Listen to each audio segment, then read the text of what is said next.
독일의 방위 산업에서 종사하고 있다는 한 독일인이 한국이 공개한 현무5와 각종 첨단 무기 시스템에 경악하고 있습니다. 또한 독일을 비롯한 전 세계에서 이번 한국의 어마어마한 무기들 공개에 놀라움을 금치 못한다는데 과연 독일 현지에서는 어떤 일이 있었던 걸까요? 안녕하세요. 저는 토비아스라고 합니다. 독일에서 방위 산업에 종사하고 있으며 방산 마케팅 및 세일즈 전문가로 일하고 있어요.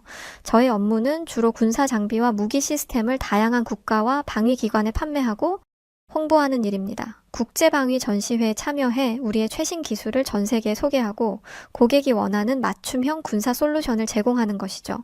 물론 저는 아직 나이가 젊기 때문에 경력이 그렇게 길지는 않습니다. 그렇다 보니 아직 시야가 넓지는 않은 편이죠. 얼마 전 저는 고객사의 요청으로 한국의 국군의 날 행사에 주목하게 되었어요. 사실 한국이 그토록 첨단 군사 장비를 보유하고 있다는 소식은 그동안 저에게 크게 와닿는 부분은 아니었습니다. 일단 거리가 멀다 보니 제 업무와 크게 관련이 없기도 했고 독일이나 미국과 같은 방산 강국들과 비교하면 한국은 그저 중간 수준일 것이라고 생각했던 것이 사실이었으니까요. 무시하려는 게 아니고 그냥 제가 인지하기엔 그랬었다는 이야기입니다. 아까 말씀드렸다시피 저는 아직은 경력이 짧은 나부랭이라서요. 그렇다 보니 사실 고객사가 굳이 왜 한국이라는 말도 안 되는 작은 나라의 군사 퍼레이드 영상까지 확인해달라고 하는지 좀 의문이기도 했고 귀찮기도 한 마음이었습니다. 그런데 막상 그 문제의 영상을 보는 순간 제 생각은 완전히 달라지고 말았죠. 하늘을 가로지르는 KF-21 전투기, 그리고 현무 미사일, 그 현무5 괴물 미사일의 등장이 지금 전 세계를 떠들썩하게 달구고 있다는 사실을 알고 계신가요? 저 역시도 그 미사일의 등장에 저도 모르게 화면에서 눈을 떼지 못하고 말았죠. 마치 어릴 적 처음 봤던 군사 영화를 보는 것처럼 설레는 마음이 들기까지 했었습니다. 제가 있던 독일에선 어떤 일이 있었는지 한번 끝까지 들어보세요. 제가 봤던 건 단순한 한국 군사 퍼레이드가 아니었죠. 한국이 그동안 아무도 모르게 기술력을 이렇게나 발전시켜왔고 그들의 무기 시스템이 더 이상은 숨겨지지 않을 정도로 발전했다는 사실을 느낄 수 있는 행사였습니다. 사실 그 전투기와 미사일이 눈앞에 등장하는 순간 저는 마치 제가 알고 있던 군사 강국의 서열이 완전히 뒤바뀌는 장면을 보는 것 같은 기분을 받았어요. 한국이 첨단 무기 체계를 꾸준히 개발하고 있다는 이야기를 들어본 적은 있지만 그날 영상에서 본 장면은 제가 상상했던 것보다 훨씬 더 인상적이었거든요. 제가 왜 이렇게 호들갑을 떠는지, 독일이 왜 난리가 났던 건지 설명드려볼게요. KF-21 전투기가 하늘을 가르며 매끄럽게 날아오를 때 저는 자연스럽게 이를 독일의 유로파이터 타이푼과 비교할 수밖에 없었어요. 유로파이터는 유럽을 대표하는 다목적 전투기지만 이미 노후화된 토네이도 전투기와 함께 운영되고 있죠. 특히 토네이도는 1970년대에 처음 도입된 기종으로 현대의 첨단 전투기들과 비교하면 그 성능이 많이 떨어진다고 할 수 있을 거예요. 독일은 이를 대체하기 위해 2026년부터 F-35 전투기를 도입할 계획을 가지고 있지만 그 시점까지 독일 공군이 한국처럼 5세대 전투기를 실전에 배치할 수 있을지는 솔직히 불투명하다고 생각합니다. 반면에 한국은 이미 F-35 전투기를 도입해 실전 운용 중인데다가 여기에 더해 독자적으로 KF-21이라는 5세대에 가까운 스텔스 전투기를 개발해 전투기의 미래를 대비하고 있다고요. 한국이 스스로 개발한 이 전투기는 스텔스 성능, 공중 기동성, 그리고 공대공 및 공대지 임무를 수행할 수 있는 다목적 전투기니까 향후 국제 무기 시장에서도 큰 역할을 할 수 있을 것이라는 생각이 들었어요. 왠지 모르게 느껴지는 흥분을 감출 수 없었죠. 게다가 전 세계가 깜짝 놀란 현무5 미사일은 그야말로 전술핵에 필적하는 파괴력을 자랑하는 무기였어요. 한국은 이 미사일이 있으니 국방 하나는 든든할 거라고 생각이 들더군요. 깊숙한 벙커까지 타격할 수 있는 벙커버스터이고 이미 세계적으로 그 위력을 인정받고 있었습니다. 반면 독일은 아직 장거리 미사일 분야에서 큰 진전을 이루지 못했고 독일이 보유한 주요 미사일은 전자전 능력을 강화한 것들에 치중되어 있다 보니 그 차이를 실감할 수 있었습니다. 저는 어쩌면 이제는 독일조차 그 뒤를 쫓아야 할지도 모른다는 생각이 들었죠. 그래서 그 충격적인 장면들을 상사인 카를에게 보고하지 않을 수 없었어요. 카를은 우리 회사의 방위산업 전문가로 군사기술 트렌드와 국제 무기 시장에 대한 깊은 통찰을 가지고 있던 분이랍니다. 저는 그의 의견을 듣고 싶어 그 자리를 박차고 바로 회사로 향했습니다. 사무실에 들어서자 카를은 이미 저를 기다리고 있었습니다. 토비아스, 한국의 국군의 날 행사 영상을 봤다고 들었어. 어때? 꽤 인상적이지 않던가? 라고 물으며 의자를 가리키더군요. 맞습니다, 카를. 특히 KF-21 전투기와 현무 미사일의 위력에 감탄했어요. 그런데 독일과 비교해도 한국이 정말 빠르게 독일을 따라잡은 것 같아요. 제가 말을 꺼내자 카를이 픽 웃음을 터뜨리며 말하더군요. 따라잡아? 한국은 이미 어느 부분에선 독일을 넘어섰어. 카를의 말에 저는 순간 당황했어요. 네? 독일. 우리는 독일인데요. 한국이 독일을 넘어서고 있다는 말을 듣게 되다니요?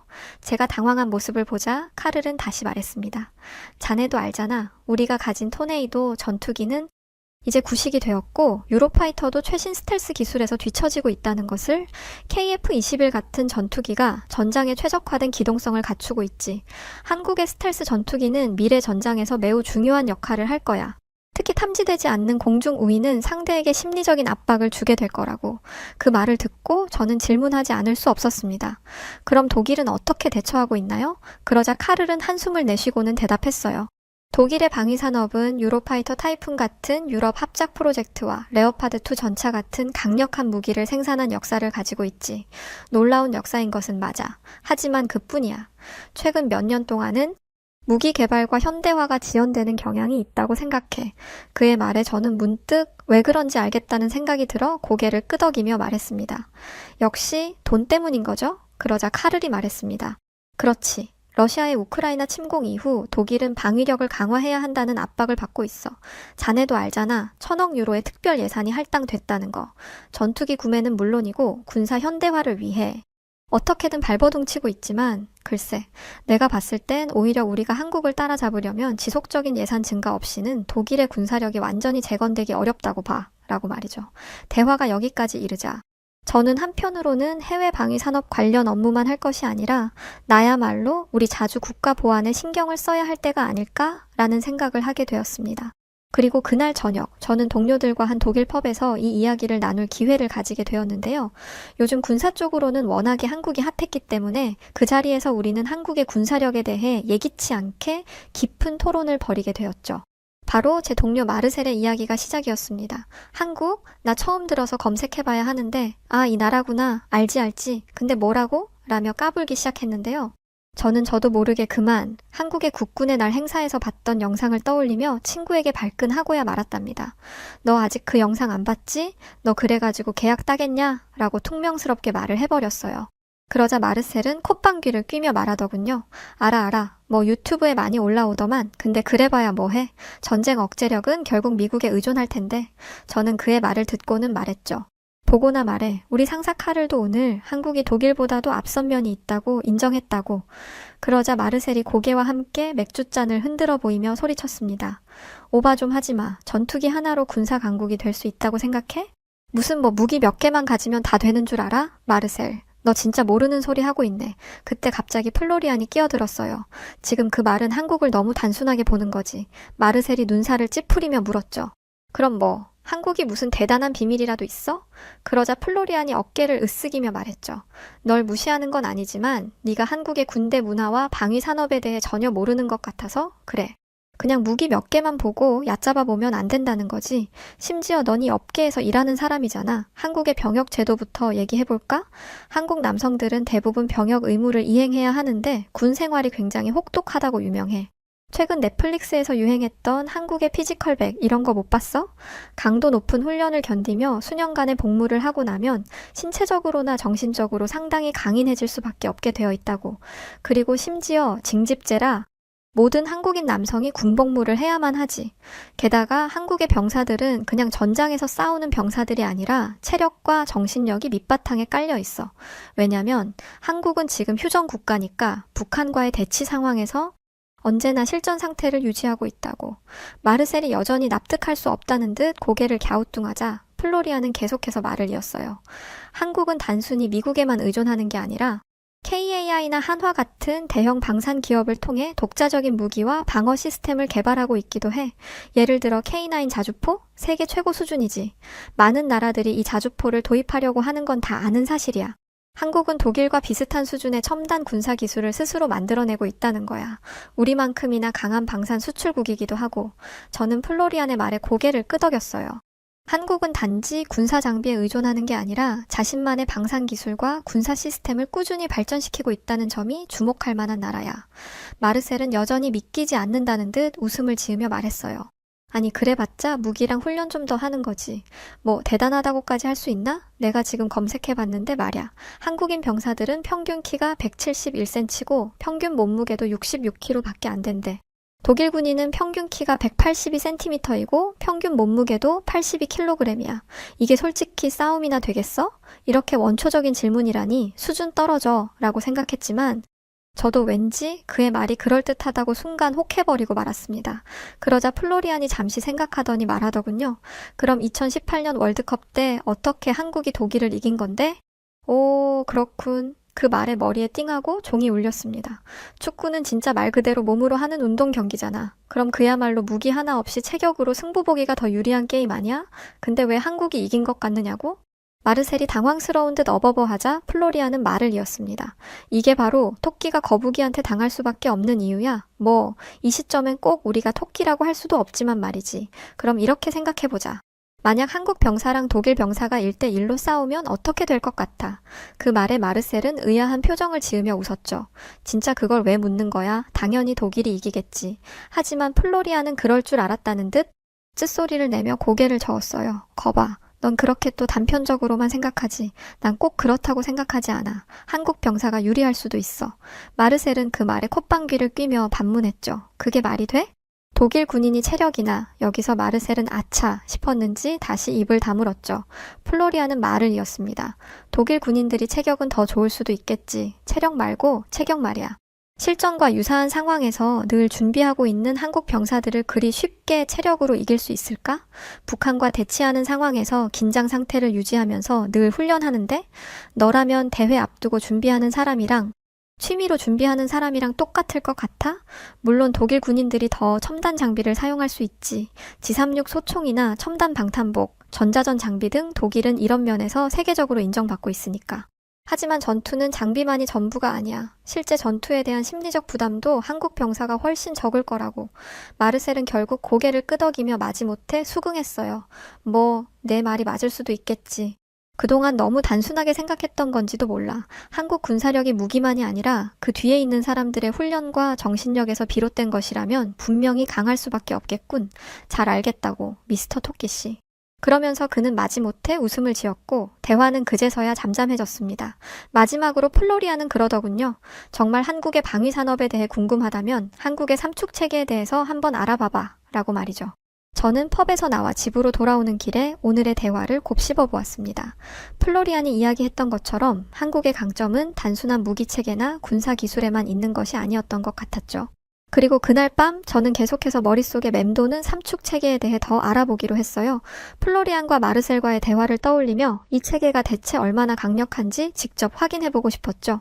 집에 도착하자마자 노트북을 켜고 삼축체계를 검색했습니다. 기사를 읽으면서 저는 점점 더 놀라지 않을 수 없었습니다. 삼축체계, 이 이름도 인상 깊었지만 그 내용은 그 이상이었어요. 첫 번째로 눈에 들어온 건 킬체인이었죠. 적이 공격하기 전에 먼저 그들의 공격 계획을 무력화한다는 것이라니 이건 정말 영화 속의 전략 같잖아. 킬체인은 적이 미사일 발사를 준비하는 징후가 포착되면 그 즉시 선제 타격을 가해 미사일 기지를 파괴하는 시스템이었어요. 한국이 적의 움직임을 미리 탐지하고 신속하게 대응할 수 있다는 점이 정말 놀라웠죠. 그리고 한국형 미사일 방어 체계. 이 체계는 북한의 미사일이 한국 영공에 진입하기 전에 이를 탐지하고 공중에서 요격하는 역할을 맡고 있었습니다. 이 시스템 덕분에 한국은 북한의 미사일 위협을 막을 수 있는 여러 겹의 방어망을 갖추고 있었죠. 마치 공상 과학 영화에서 보던 방어막 같은데? 이 생각이 머리를 스쳤습니다. 한국이 개발한 첨단 레이더와 미사일 방어 시스템이 이 모든 것을 가능하게 한다는 사실에 전율이 일었죠. 그런데 이 두 가지보다도 저를 더 놀라게 한 건 대량응 징보복이었어요.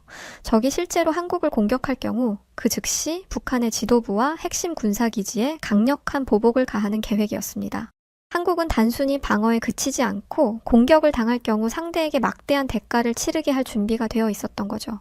이건 말 그대로 너희가 한 대 치면 우리는 10대로 갚아준다는 전쟁의 룰이네. 한국이 전쟁에 대비해 얼마나 철저한 계획을 세우고 있는지 실감할 수 있었습니다. 결국 이 삼축 체계는 단순히 방어 전략을 넘어서 한국이 자주 국방을 실현하려는 의지의 상징이나 마찬가지라는 생각이 들었어요. 어쩌면 모두가 섣불리 한국이 미국에 의존한다고 생각해 왔을 수도 있겠지만 실상은 그들이 독자적으로 자국을 지킬 수 있는 강력한 시스템을 갖추고 있었던 거죠. 현무 미사일, KF-21 전투기 같은 무기뿐만 아니라 이런 복합적인 방어 시스템이 결합되어 있었으니 말이에요. 한국은 그저 외부의 도움에만 의존하는 나라가 아니었어. 저는 혼잣말을 했습니다. 삼축 체계는 그들이 어떤 위협에도 스스로 맞설 수 있다는 자신감을 보여주고 있는 것 같았어요. 한국의 방위 예산도 마찬가지였어요. 한국의 방위 예산은 무려 331조 원에 이르고 있었죠. 이 수치는 한국이 방위력 강화를 위해 얼마나 많은 투자를 하고 있는지를 명확히 보여주는 부분이었습니다. 물론 독일도 최근 러시아의 위협으로 인해 1,000억 유로, 즉 142억에 달하는 특별 국방 예산을 배정해 군사 현대화를 꾀하고 있긴 하지만 한국의 예산은 그보다 훨씬 더 많은 액수를 기록하고 있어요. 이렇게 보니 방위 산업에 일하는 사람으로서 독일이 얼마나 안일한 상태인지를 느낄 수 있었습니다. 그렇게 마치 히어로물에 빠져 있듯 한국에 한창 빠지기 시작한 저는 새로운 프로젝트를 시작하며 흥미로운 과제를 맡게 되었습니다. 바로 한국과 일본의 방위 산업을 비교 분석하는 과제였죠. 한국과 일본이 서로를 적대시하는 건 알고 있었지만 아무래도 일본이 한국보다 방위 산업이 더 잘 발달되어 있으려나 하는 생각을 했었어요. 물론 일본은 평화 헌법에 의해 군사력 증강의 제한을 받아오기야 했었다만 최근 들어 북한과 중국 때문에 방위 산업을 급격히 발전시키고 있다고 들었거든요. 특히 미사일 방어 시스템과 장거리 타격 능력에 대한 투자, 일본이 자위대의 능력을 어떻게든 키우고 자국 방어를 강화하기 위해 큰 노력을 기울이고 있다는 점은 이미 알고 있는 사실이었습니다. 일본 역시 무시할 만한 나라는 아니었어요. 조사를 시작하면서 가장 먼저 알게 된 것이 바로 일본이 얼마나 자위대를 현대화하려고 노력하고 있느냐였죠. 원래 해상작전에 능하다고 알려진 일본이어서 그런지 일본은 신규 전투기 도입을 통해 공중 방어 능력을 키우려고 노력하고 있더군요. 또한 미사일 방어 시스템을 통해 북한의 탄도미사일 위협에도 대처하고 있었습니다.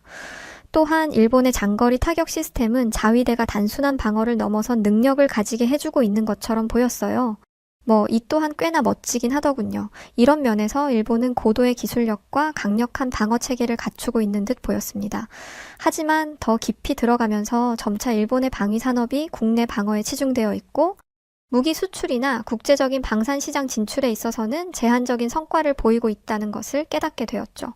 저는 우리 회사가 어느 시장에 집중해야 할지 결정하기 위한 과제를 수행하고 있었기 때문에 일본은 별로 유리해 보이지 않는 것이 사실이었어요.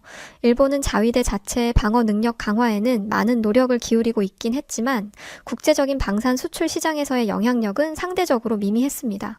일본의 무기 수출은 여전히 엄격한 법적 제한에 의해 제한되고 있었으며 국제시장에서의 영향력도 크지 않았거든요. 그러다 보니 아무래도 세계적인 트렌드가 반영되는 것에 좀 약한 면이 있고 우물안 개구리처럼 같은 것만 팔 수밖에 없겠구나 하는 생각이 들었습니다. 이와 비교해 한국의 방위 산업은 전적으로 다른 접근 방식을 취하고 있었어요. 한국은 이미 세계 무기 시장에서 주목받고 있으며 2022년 170억 달러에 달하는 기록적인 수출액을 달성한 것으로 확인되었죠. 이는 한국 방산 산업이 단순히 자국 방어에 그치지 않고 글로벌 무기 시장을 공략하고 있음을 보여주고 있었어요. 특히 한국은 빠른 납품 능력과 현지 맞춤형 무기 솔루션을 통해 국제 방산 시장에서 신뢰받는 파트너로 자리매김하고 있었죠. 글로벌 무기 수출에 능하다는 게 무슨 뜻이냐면 자기 나라 지키는 데에도 아주 유리하다는 것을 뜻한다고 말할 수 있어요. 왜냐하면 한국 무기 시스템은 최첨단 기술을 바탕으로 개발되고 있으며 다양한 작전 환경에 맞춰 다목적으로 사용할 수 있는 무기들이 많거든요.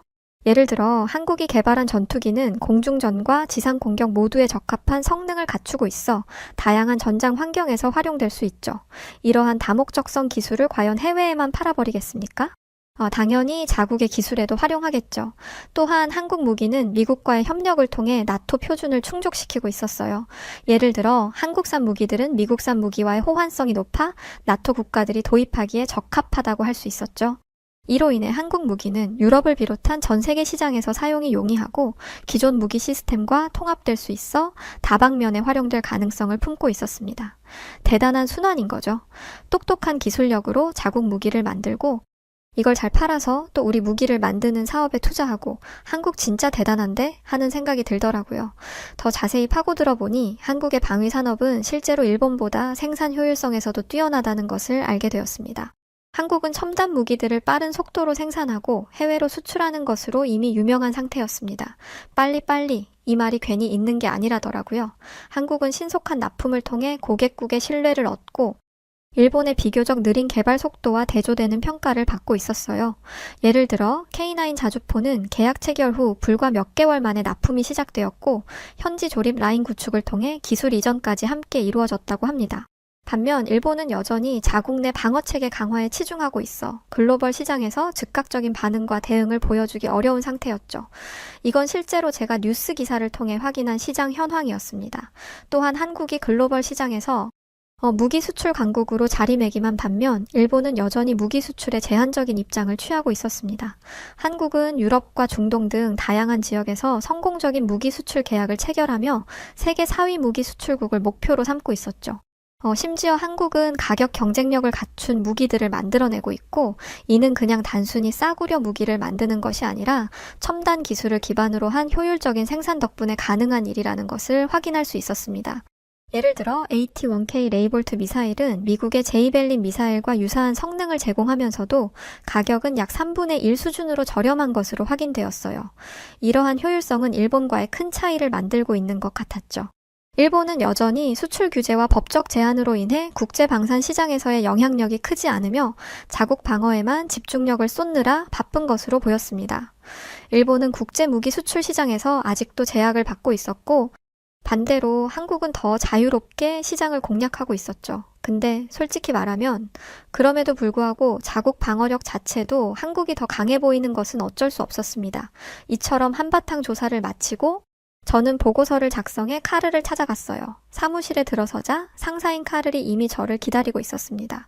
카를은 저번의 대화 이후로 저를 더욱 관심 있게 지켜보고 있는 것 같았어요. 저에겐 좋은 일이었죠. 카를은 군사기술 트렌드와 국제무기 시장에서의 방산 전략을 잘 아는 베테랑이었으니까요. 토비아스, 프로젝트는 어떻게 진행되고 있나? 카를이 먼저 물었어요. 저는 그간의 조사 내용을 바탕으로 한국과 일본의 방위 산업에 대해 설명하기 시작했습니다. 카를, 놀라지 마세요. 저도 처음에는 일본이 더 강력한 방위 산업을 가지고 있을 거라 생각했습니다. 아무래도 기술 강국으로 잘 알려져 있으니까요. 하지만 조사를 진행하면서 생각이 완전히 바뀌었어요. 카를은 흥미로운 표정으로 저를 바라봤습니다. 그래? 무슨 내용이었지? 먼저 기술 혁신과 글로벌 표준을 준수하는 부분에서 한국이 크게 앞서 있습니다. 한국은 미국과의 긴밀한 협력 덕분에 나토 표준을 충족하는 무기 시스템을 개발하고 있는데 이게 정말 중요한 부분이에요. 전 세계 시장에서 나토 표준을 따르는 무기는 쉽게 여기저기 활용되고 통합될 수 있잖아요. 그런데 일본은 아직도 국내 방어 체계에 집중하고 있어서 글로벌 유연성이 떨어지는 상황입니다. 한국이 일본보다 더 많은 국가들과의 협력을 가능하게 하고 더 폭넓은 수출 시장을 개척할 수 있는 시장이라고 파악할 수 있었죠. 카를은 고개를 끄덕이며 이해한 듯 말했습니다. 그렇군. 글로벌 무기 시장에서는 그런 유연성이 상당히 중요하지. 저는 이어서 그리고 한국은 방산 외교에서도 일본보다 앞서 있습니다. 라고 말하며 최근 한국이 폴란드와 대규모 방산 계약을 체결하며 유럽 시장으로 영향력을 확대하고 있는 사례를 설명했습니다. 제 비장의 카드였죠. 한국은 단순히 무기를 판매하는 게 아니에요. 정치적으로, 외교적으로도 자기들의 기술력을 똑똑하게 이용하고 있죠. 정치적 파트너십 말입니다. 방산 외교를 통해 영향력을 넓히는 데 주력하고 있어요. 반면 일본은 국제적인 외교적 역할도 약한 편입니다. 카를은 잠시 생각하더니 말했습니다. 그렇다면 우리가 한국과 협력할 여지가 더 많겠군. 한국이 우리 회사에 더 유리한 파트너가 될 수 있겠어. 맞습니다, 카를. 생산 속도와 수출 효율성, 기술 혁신까지 종합해보면 한국이 방위 산업에서 일본을 이미 크게 앞서고 있다는 결론에 도달했어요. 저는 뿌듯하게 마무리하며 말했습니다. 카를은 흡족한 표정으로 고개를 끄덕이며 말을 이었죠. 토비아스, 그런 보고서는 마무리된 것 같군. 사실 난 처음부터 한국이 더 낫다고 생각했었어. 네? 저는 깜짝 놀라 반문했어요. 당연한 얘기지? 자네도 곧 이 업계에서 성장할수록 알게 될 거야. 한국이 생각보다 얼마나 강한 나라인지 말이야. 지금 전 세계 뉴스들을 봐봐. 세계 최강국이라는 미국도 한미동맹에 대한 재조정이 필요하다며 언급하고 있고 한국을 적대시한다는 일본의 차기 총리 후보조차도 한일동맹에 대해 이야기하고 있어. 한국이 그동안 세계에 보여주지 않았던 현무5 괴물 미사일의 등장으로 전 세계가 흔들리고 있지. 혹시 알아? 한국이 공개하지 않는 엄청난 무기들을 이미 보유하고 있을지 말야. 좋아. 그럼 한국과의 협력을 강화하는 방향으로 밀고 나가는 게 맞겠어. 아주 좋은 결론이야. 그날 이후 저는 상사 카를의 확신을 바탕으로 한국 방위산업과의 협력을 더 깊이 있게 추진하기 위한 계획을 수립하게 되었습니다. 카를의 신임을 받게 된 것은 물론이고요. 여기까지가 한국을 통해 변화된 저의 삶에 대한 이야기입니다. 이 모든 게 한국의 국군의 날 행사 영상 하나로 시작된 일이라니 믿어지지 않아요. 그날 밤 저는 한국이 단순한 방위 강국이 아니라 글로벌 방산 시장의 중요한 플레이어로서 전 세계에서 영향력을 키우고 있다는 사실을 인지하게 되었답니다. 그 후 한국과 일본의 방위 산업을 비교하게 되었을 땐 한국의 우수성을 더욱 확실하게 재확인할 수 있었죠. 이번 프로젝트 덕분에 저는 한국의 방위 산업을 더욱 깊이 이해할 수 있게 되었고, 회사에서도 한국과의 협력을 통해 새로운 프로젝트를 추진할 기회를 얻게 되어 정말 기쁜 마음입니다. 한국은 이제 제가 존경하는 나라 중 하나가 되었어요. 한국의 자주 국방에 대한 의지와 첨단 기술력은 제게 큰 영감을 주었습니다. 이제 저는 한국 방위 산업과 협력하는 것에 큰 기대를 갖고 있으며 그들의 기술과 성과를 통해 우리의 방산 프로젝트가 더 큰 성공을 거둘 것이라는 확신이 생겼어요. 한국에게 고마움을 느끼며 앞으로도 한국 방위 산업의 발전을 지켜보고 그들과 함께할 수 있기를 기대합니다. 네, 이렇게 오늘의 사연이 끝났습니다. 국군의 날 행사가 세계적으로 화제를 많이 얻으면서 여기저기서 사연이 많이 들어오고 있는데요. 오늘은 흥미롭게도 직접적으로 방위산업에 종사하시는 한 젊은 직원분이 보내주신 사연이었어요. 실제로 한국의 군사력은 세계 5위 수준에 달한다고 하죠. 이제 한국의 위상이 세계에 널리 알려진 것 같아 기분이 좋습니다. 자, 그럼 사연 즐거우셨나요? 저는 더 재밌고 즐거운 영상으로 다시 찾아뵙겠습니다. 사연을 전해드린 저는 여우튜브 송은지였고요. 영상 끝까지 봐주셔서 고맙습니다.